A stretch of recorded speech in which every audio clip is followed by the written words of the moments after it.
lecciones en el libro de Jonás. Yo quiero hablar del tema de la parte 1 del mensaje, que es Jonás y las algas marinas. Cuando Dios quiso salvar la vida de Jonás en el más profundo del mar, ¿qué es que Dios usó? ¿Qué es que Dios utilizó? La Biblia no dice que es una ballena, pero dice que es un gran pez. Así que podría ser otro tipo de pez. Pero hoy les vengo a decir que lo que le salvó a Jonás no fue el gran pez. Lo que le salvó a Jonás fueron las algas marinas. Y eso está en la Biblia. Por eso leemos la palabra de Dios, que vino a Jonás, hijo de Amitai. Todos listos.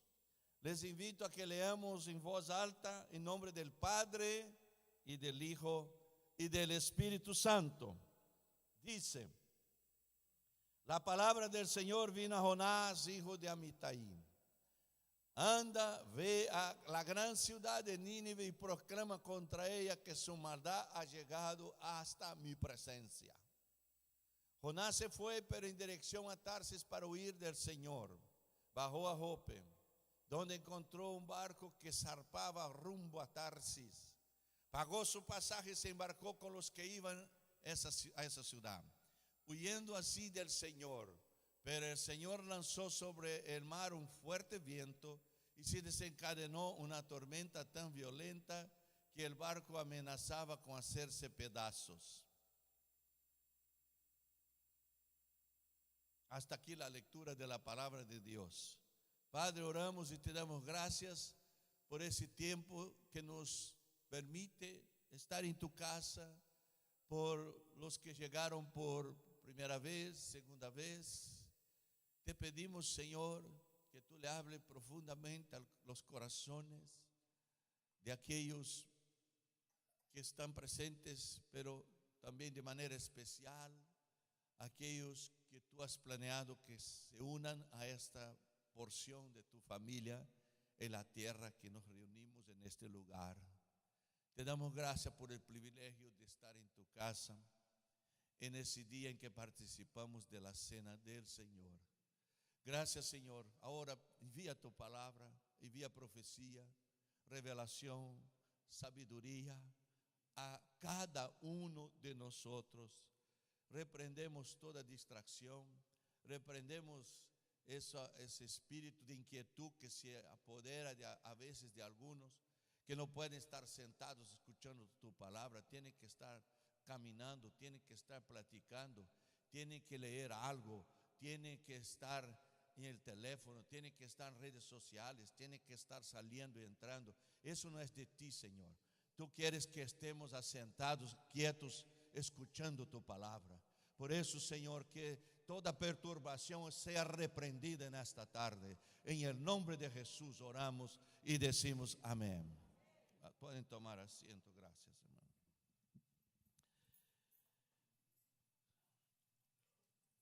La ciudad de Nínive era la capital del imperio de Asiria. La primera pregunta que se puede hacer: ¿por qué Jonás, un profeta experiente, hombre de Dios? Jonás es sucesor de Eliseo, que por su vez es sucesor del profeta Elías. Jonás es un profeta importante y él profetiza lo que Dios le dice. Pero cuando Dios le dice: anda y ve a la gran ciudad de Nínive y proclama contra ella que su maldad ha llegado hasta mi presencia, Jonás sabe que Dios es misericordioso.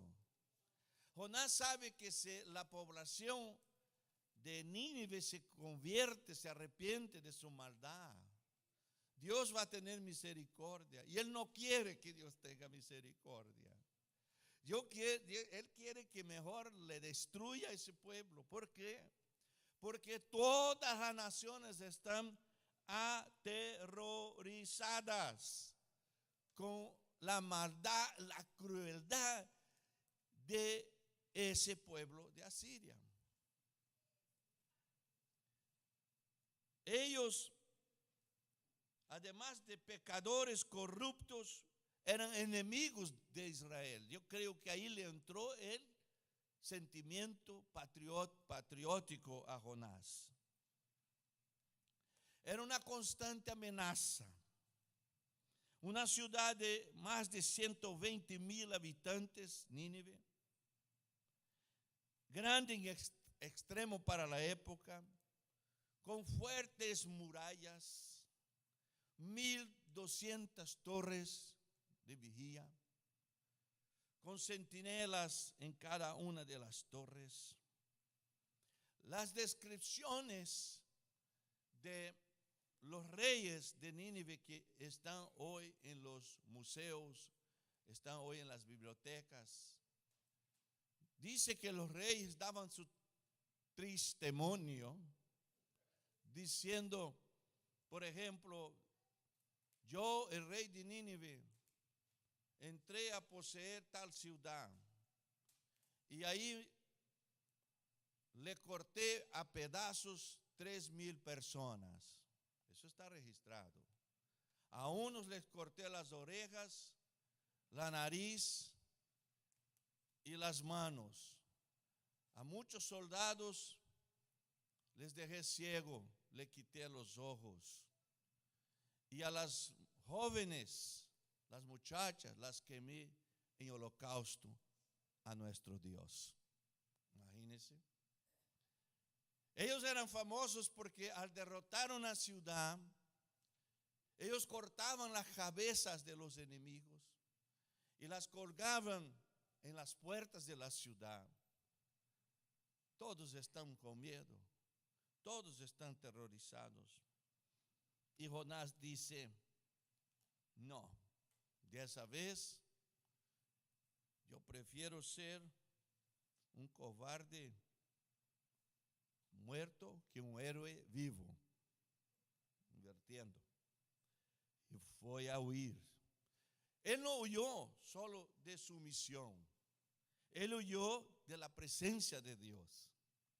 Qué casualidad, qué coincidencia o qué coincidencia que cantamos, amamos tu presencia, oh Dios, y correremos hacia ti. Y Jonás dice, correré de ti, huiré de tu presencia, oh Dios. Todo al contrario. Ese día, Jonás ya no cantó ese corito que cantamos. Ese día no. Y ahí, él va a huir. ¿Para qué ciudad va a huir él? Tarsis. Bueno, hay pecadores en Tarsis. Es igual. No predico en Nínive, pero predico en Tarsis. No.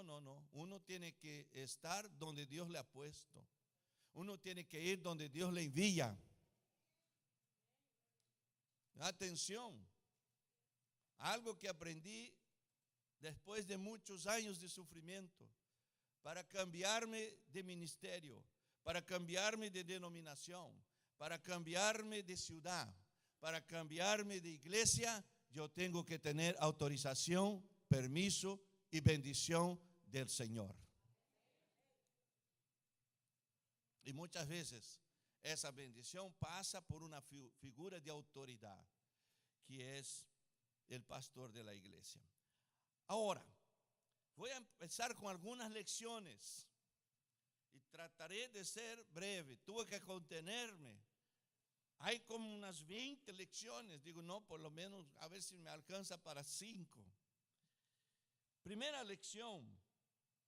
Muchos de nosotros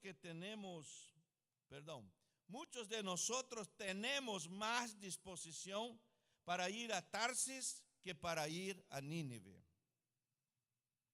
En ese momento Jonás tiene disposición para desobedecer y no para obedecer. Es más fácil ir a Nínive, que está a 800 kilómetros de que viajar a Tarsis, que está a 1500 kilómetros en dirección opuesta a Nínive. Pero Jonás no tiene disposición para obedecer a Dios. Él tiene disposición para desobedecer a Dios. Y eso pasa con muchos de nosotros, muchas veces, que vamos dejando la presencia de Dios, la oración, y desobedecemos a Dios. La carne prospera, la carne se fortalece, el espíritu se debilita, porque la carne y el espíritu están en constante guerra civil adentro de nosotros, ustedes saben. Por eso utilizamos la ilustración de los dos leones. Un león aquí en una jaula, otro león aquí en la jaula. Los dos son de la misma edad. Los dos son africanos, de la misma pedigrí, raza. Son iguales. ¿Qué comen los leones? Comen carne. Entonces a ese león le damos 25, 30, 50 libras de carne, filet mignon, ribeye steak, picaña, todos los días. Y a ese le damos solo 3 kilos o 3 libras de carne molida durante una semana. Después soltamos los dos y los dos se van a pelear. Si no es Jesús, cuélgalo. Ahí, pregunta, ¿cuál de los dos va a vencer? El que está mejor alimentado. Después de una semana, el cristiano alimentando a la carne o alimentando el espíritu. Al final, cuando llegue el domingo, ¿cuál de los dos va a vencer? El que esté mejor alimentado.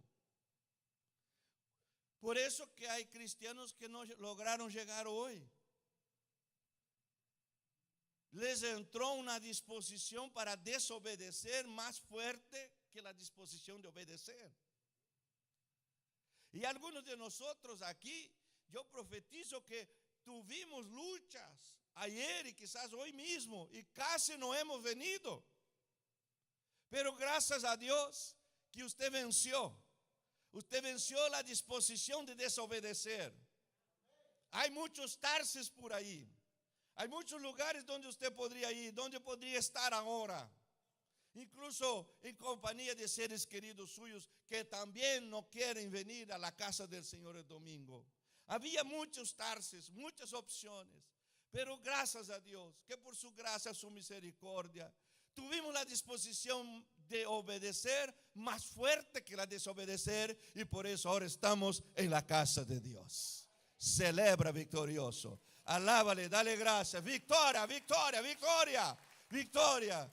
El infierno no puede sacarme de tu presencia. Entonces, qué interesante que en el capítulo 2, él hace una oración.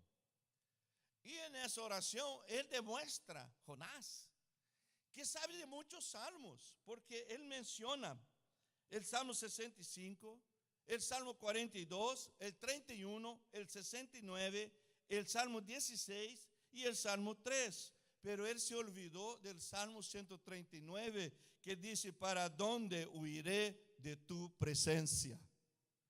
¿Para dónde huiré de tu Espíritu Santo? Por eso es que muchos cristianos que deberían estar en algún lugar adorándole a Dios y por desobediencia no están, seguramente sus conciencias no le dejan disfrutar lo que están haciendo ahora, porque el Espíritu Santo le está diciendo, ¿por qué estás huyendo de mi presencia?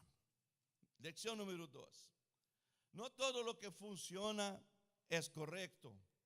El hecho de que todo salga bien no significa que Dios esté en el asunto, en el negocio. ¿Por qué? Porque mire las coincidencias. Jonás dice, voy a huir. cuando uno empieza a huir o va a un lugar que no debería de estar, él tiene un temor de que Dios le va a castigar. Pero la cosa va funcionando bien, porque mire, primero, él se bajó a la ciudad litoránea de Jope. Llegó ahí. So far, so good. Hasta aquí todo bien. Y cuando llega, qué coincidencia, está saliendo un navío para Tarsis. ¿Para dónde quería huir él? Para Tarsis. Y llega. ¿Cuándo va a haber navíos para Tarsis? Ahora mismo está saliendo uno. ¿Cuánto cuesta? Tanto. Qué coincidencia. Yo tengo justo el dinero para el boleto. So far, so good. ¿Y hay lugar? Sí. Hay lugar todavía. Súbase. ¡Qué maravilla! Todo está funcionando bien. Pero eso pasa muchas veces en nuestra vida. Que no entendemos que no todo lo que funciona bien es bendición de Dios. ¿Alguien entendió allá detrás? Allá.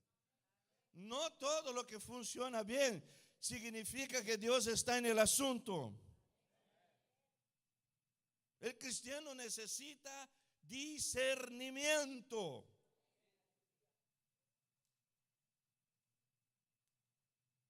Hay hermanos y hermanas que dicen: pastor, yo estoy haciendo las cosas erradas, yo sé, pero increíble, me está funcionando, está saliendo todo bien, nadie me cachó. Increíble.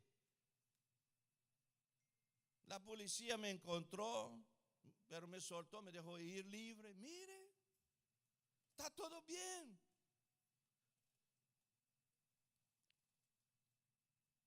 Estoy haciendo movidas chuecas ahí en el negocio con dinero, pero el negocio sigue prosperando. Estoy en un noviazgo que yo creo que no es la voluntad de Dios, pero todo va bien. Estoy en una relación que es yugo desigual, pero está funcionando bien. ¿Sabe qué está pasando? El pecado te está engañando. El pecado te está engañando.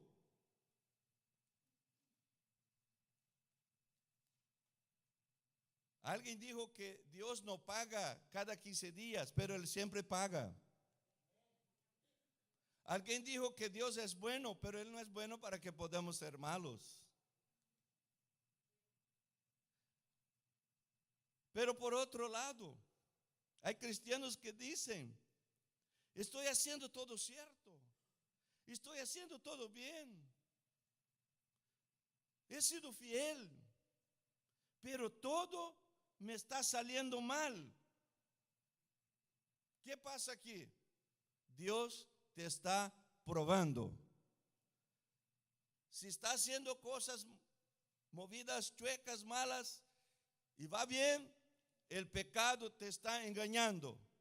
Pero si está haciendo las cosas bien y todavía no ha funcionado, Dios te está probando.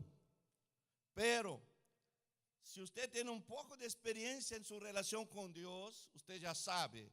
Y si usted no tiene esa experiencia, usted va a saber ahora que con Dios las cosas que se hacen según su plan, su voluntad, su propósito, siempre termina bien. Con Dios todo termina bien. Porque nuestro Dios no es como nosotros, que todo lo que empezamos muchas veces no terminamos. Todo lo que empieza, Él termina. Filipenses capítulo 1, versículo 6 dice que Dios ha empezado una buena obra en cada uno de nosotros y Él la terminará hasta el día de Jesucristo. Él va a terminar la obra, va a terminar bien. Ahí uno dice, pastor, se acabó, se cerró el negocio, se acabó el matrimonio, se acabó todo y no terminó bien. ¿Y sabe por qué no terminó bien? Porque todavía no es el fin, porque Dios todavía no ha terminado, porque en el fin tiene que terminar bien, porque con Dios todo termina bien. Aleluya, aleluya, bendito sea su nombre. Por eso es preferible ser probado por Dios que engañado por el pecado. 3. Lección 3 que aprendemos. Hay tormentas causadas por fuerzas satánicas, pero hay tormentas causadas por Dios. En Lucas capítulo 8, Jesús entra en una barca con sus discípulos rumbo a Gadara. ¿Y qué hay del otro lado? ¿Qué hay en Gadara? Hay hermano Salinas, hermanos que les gusta evangelizar, entrar en las casas y liberar a los cautivos del diablo. Del otro lado hay un endemoniado, el endemoniado gadareno, y Jesús va a liberar a ese hombre. Y cuando él entra en la barca, él está durmiendo y viene una tormenta. Y los discípulos dicen, Jesús, ¿no te importas? Claro que les importa. Y le despierta a Jesús. Y Jesús ahí con un poco de sueño, todavía, dice así, cállate, no dice calma, cállate viento. Y es interesante que esa expresión en el original, en griego, es la misma que él utiliza para reprender a demonios, dándonos a entender que esa tormenta era satánica. ¿Por qué? Porque los discípulos están obedeciendo. Jesús está con ellos. Está en la voluntad de Dios. ¿Cómo es que viene una tormenta como esa para impedirles de hacer la obra de Dios? Cuando usted se propone a ganar vidas para Cristo, cuando usted se propone a predicar el evangelio, cuando usted se propone a liberar los cautivos del diablo, van a venir tormentas satánicas, pero usted y yo tenemos autoridad, aleluya, porque en el nombre de Jesús reprendemos esas tormentas. ¿Sabe por qué? Porque ese texto de Lucas capítulo 8 nos demuestra que Jesús hasta durmiendo es más poderoso que Satanás.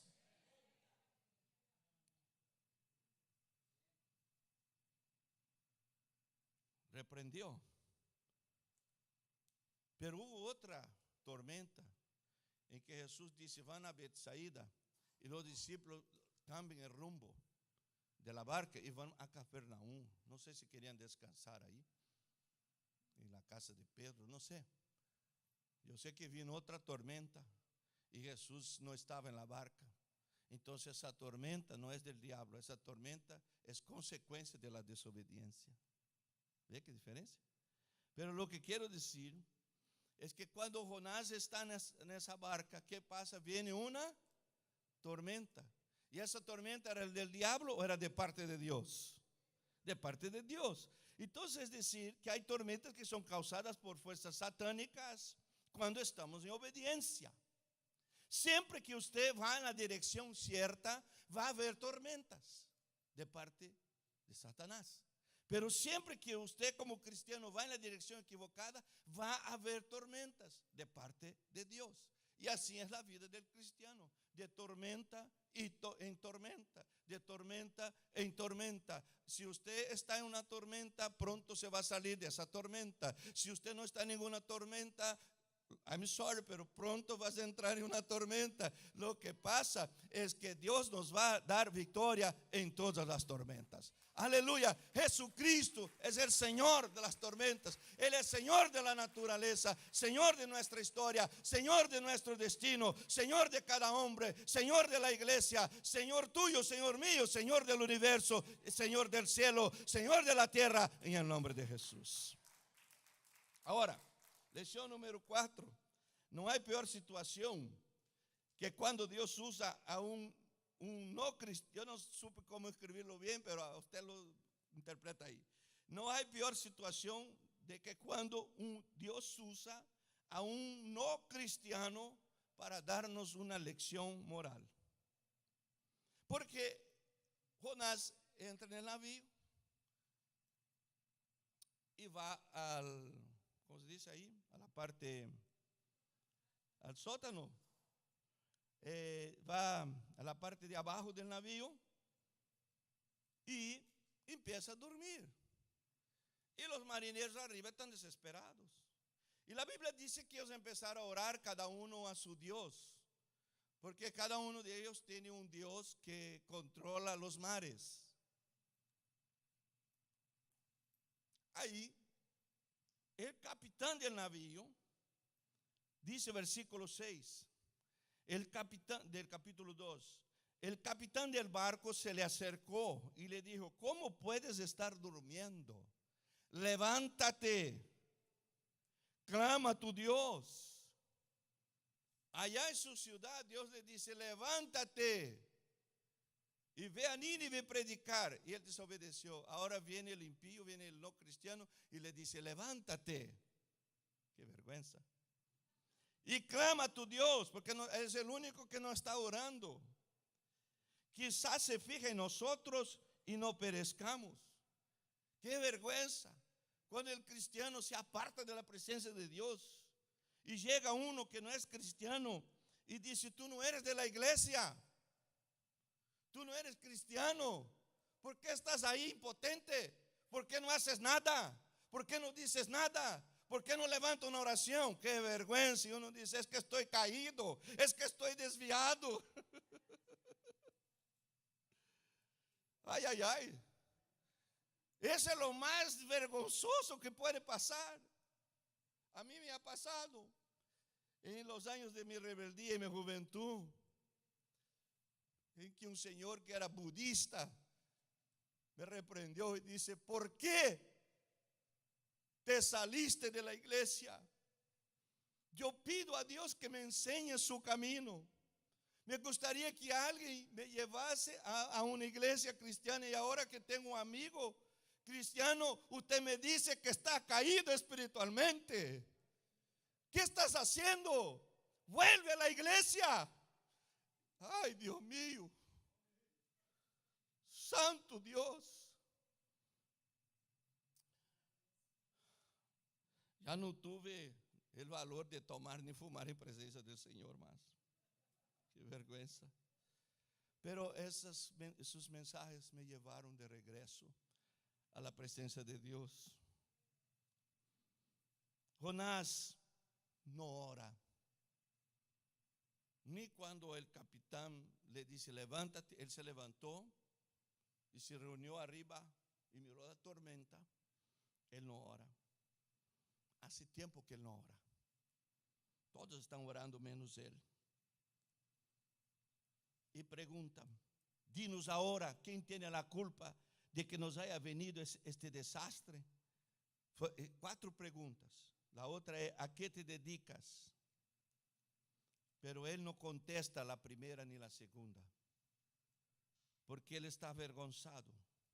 Él no va a decir que él está en desobediencia. Él ya no se considera profeta. Él ya había tirado su credencial de profeta. Y ahí él solo dice así: soy hebreo y temo al Señor, Dios del cielo, que hizo el mar y la tierra firme. Es decir, mi Dios es poderoso porque Él no es un Dios así que controla. Él hizo el mar. Y dice: temo al Señor. Mire, ¿cómo que teme al Señor si está huyendo de Él? Porque en ese momento Jonás tiene teoría, pero no tiene la práctica. Él tiene doctrina, pero no tiene vida con Dios. Él predica bien, pero él no vive lo que predica. Por eso no tiene autoridad. Él dice: yo temo a Dios, pero actúa como quien no teme. A pesar de todo eso, es lo lindo, lo especial, que Jonás desistió de Dios, pero Dios no desistió de Jonás. ¿Y sabe qué pasó? Esos marineros nomás con esa palabra, no con esa palabra, porque lo que pasa es que le tiraron al agua.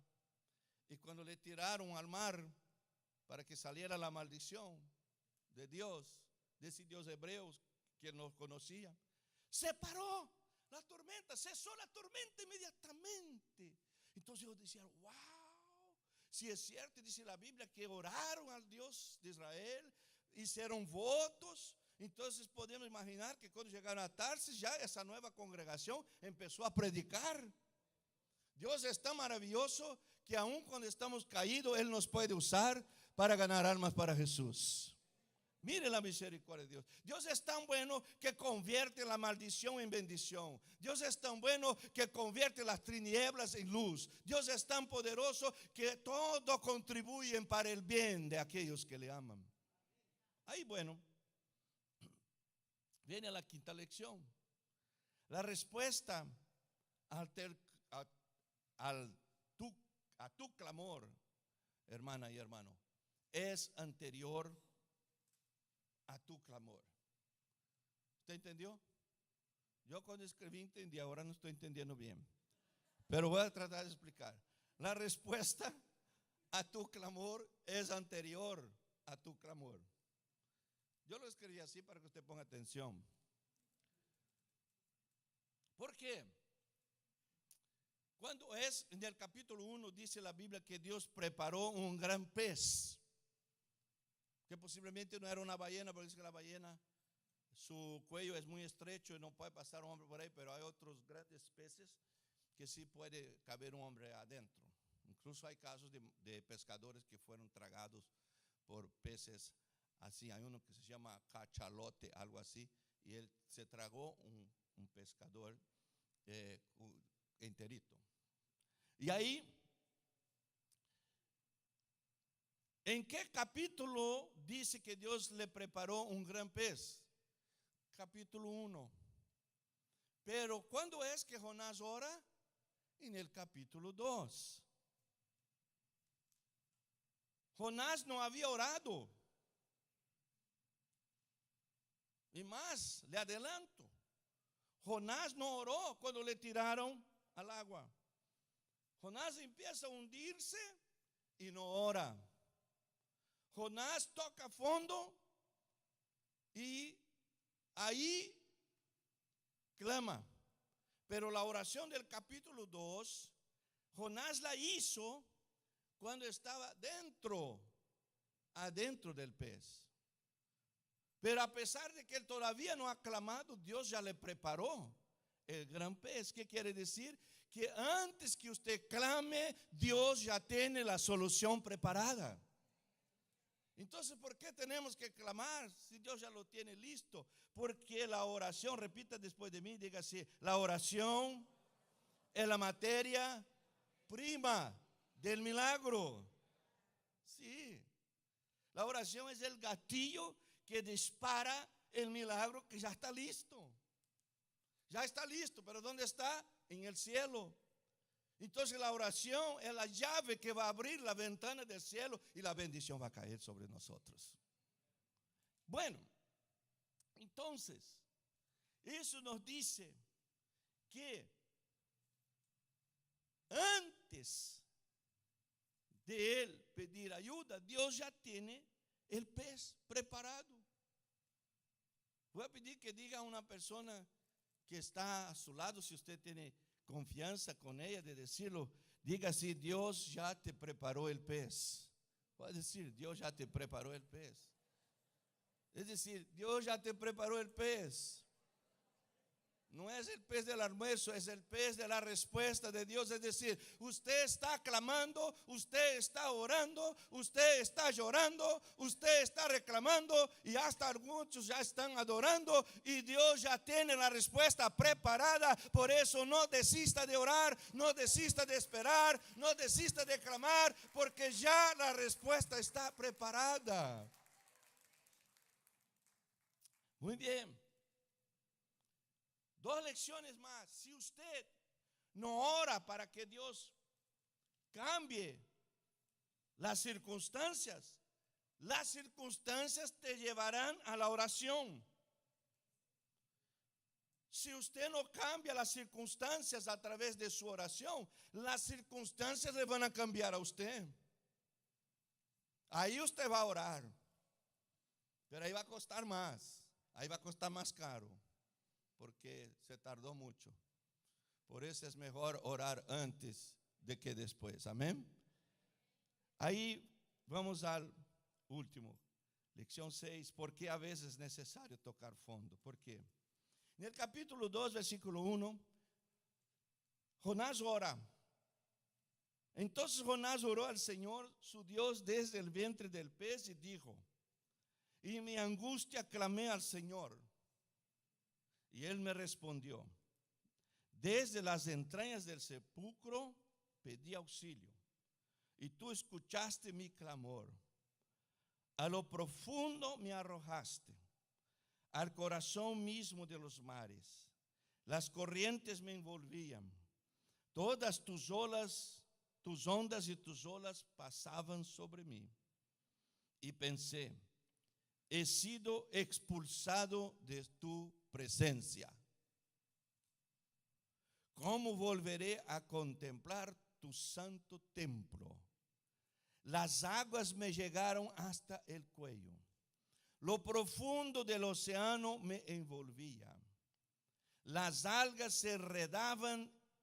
se me enredaban en la cabeza, arrastrándome a los cimientos de las montañas. Es decir, el pez enviado por Dios no llegó cuando él estaba hundiendo o cuando estaba nadando. El pez no llegó cuando él estaba casi. La Biblia nos da a entender que él llegó hasta el suelo del mar. Él llegó hasta el piso. ¿Por qué? Porque ahí es donde están las algas marinas. Es ahí donde se quedan ellas.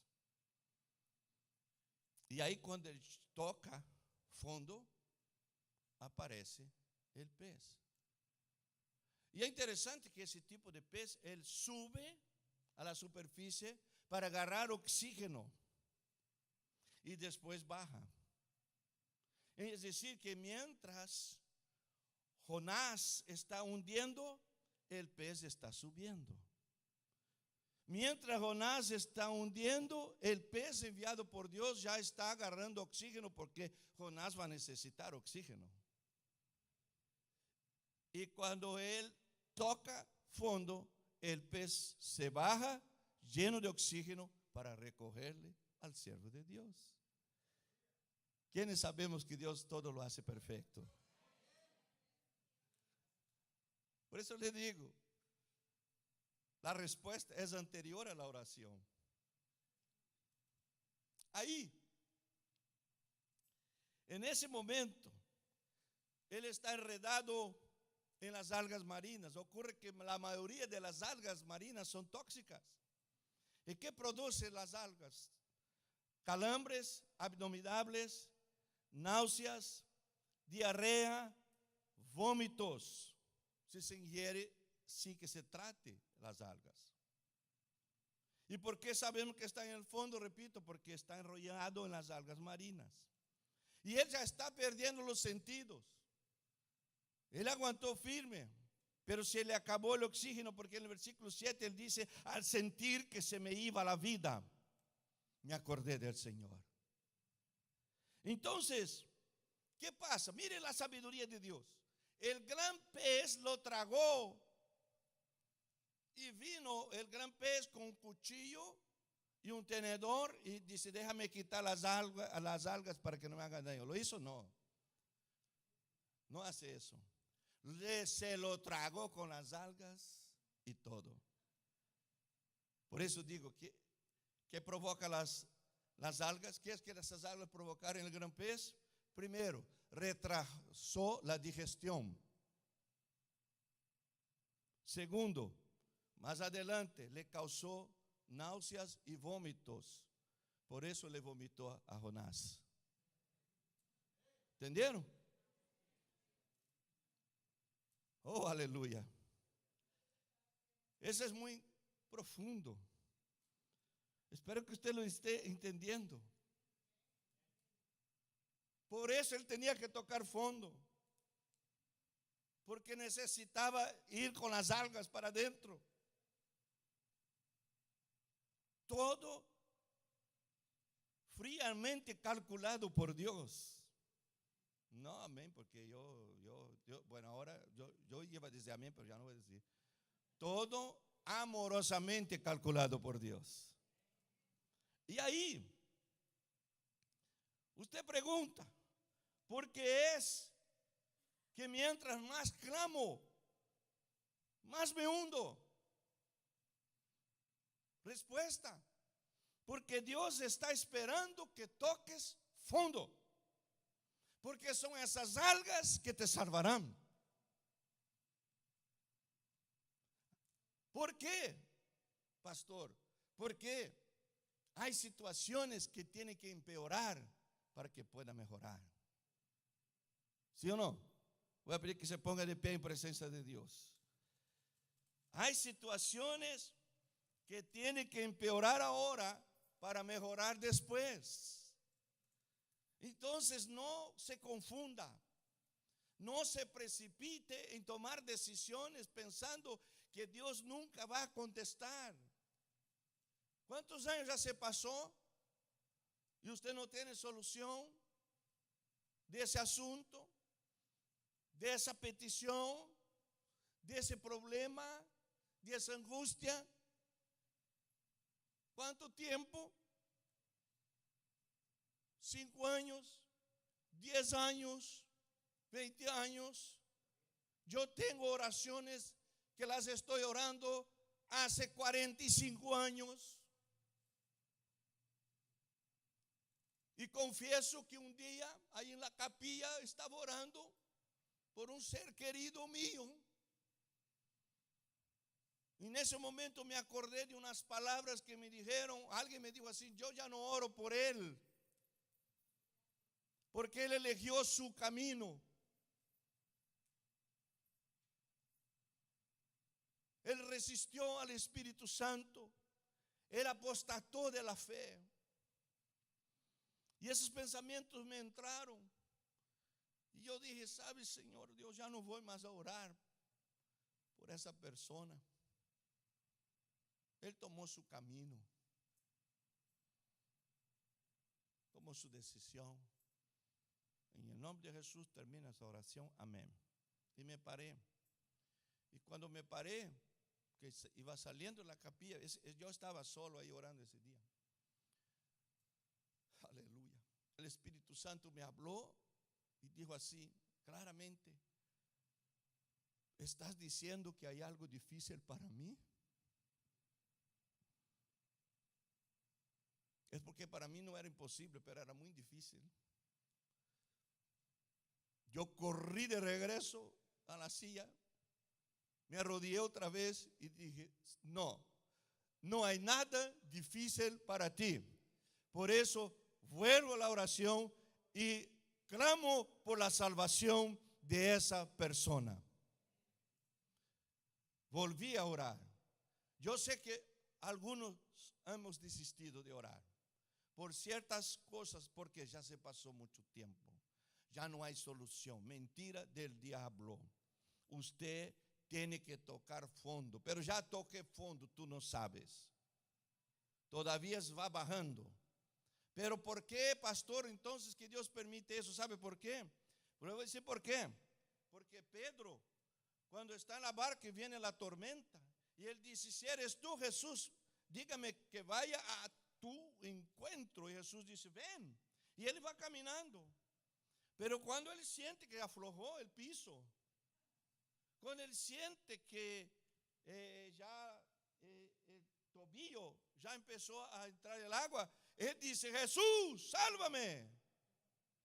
Él empieza a hundir y clama. ¿Y qué hace Jesús? Le hace de la mano y le salva. Lo que pasa es que muchos se está acabando el matrimonio, se está hundiendo y no clamamos. Se está hundiendo los hijos y no clamamos. Se está hundiendo el negocio y no clamamos. Se está hundiendo las finanzas y no clamamos. Se está hundiendo nuestro ministerio que Dios a través del pastor o de la iglesia nos ha asignado y no clamamos, no hacemos nada. Se está bajando la vida espiritual y no clamamos. Cuando clamamos al principio no nos hundimos. Pedro nunca se hundió porque Jesús le salvó. Entonces ahora que nos tardamos mucho a clamar, tenemos que tocar el fondo primero.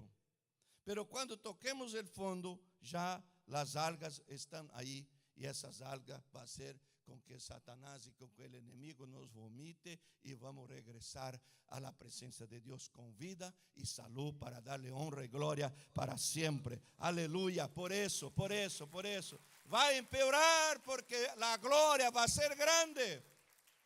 Aleluya. Si la victoria es ahora, la gloria es muy poca. Y Dios quiere gloria grande. Pero una vez, pastor, tuve un problema así, así, y Dios me sacó de ahí, oré y Dios me sacó y su nombre fue glorificado. Y ahora estoy clamando porque tengo el mismo problema, otro parecido, y Él no está haciendo nada. Exactamente porque la gloria de la solución del segundo problema será mayor que la gloria del primer problema. Aleluya, va a empeorar porque va a mejorar. Aleluya, vamos a orar. Padre Celestial, en ese momento, Señor, gracias por las lecciones de tu palabra. Señor Dios, yo sé, Padre, que tú me has tocado, tú me has enseñado, tú me has emocionado con tu sabiduría, con tu cuidado, con tu propósito en la vida de tu siervo Jonás. ¿Y cuántos de nosotros aquí tenemos síntomas de Jonás? ¿Cuántos de aquí tenemos síndrome de Jonás? Pero en esta hora, en esta tarde, que esa palabra predomine en nuestra mente. Yo declaro que sea limpiado el corazón de mi hermano y de mi hermana de toda duda. Yo declaro que sea limpiado la mente de cada oyente de este mensaje. Que sea sacado de su mente la duda. La decisión de desistir. Porque algunos están diciendo, ya no vale la pena. Mentira. Tú estás actuando. Cuando estás en silencio, es porque tú estás obrando. Repita conmigo, diga, cuando estás en silencio, yo sé que estás obrando. En el nombre de Jesús. Amén. Por lo tanto, alaba.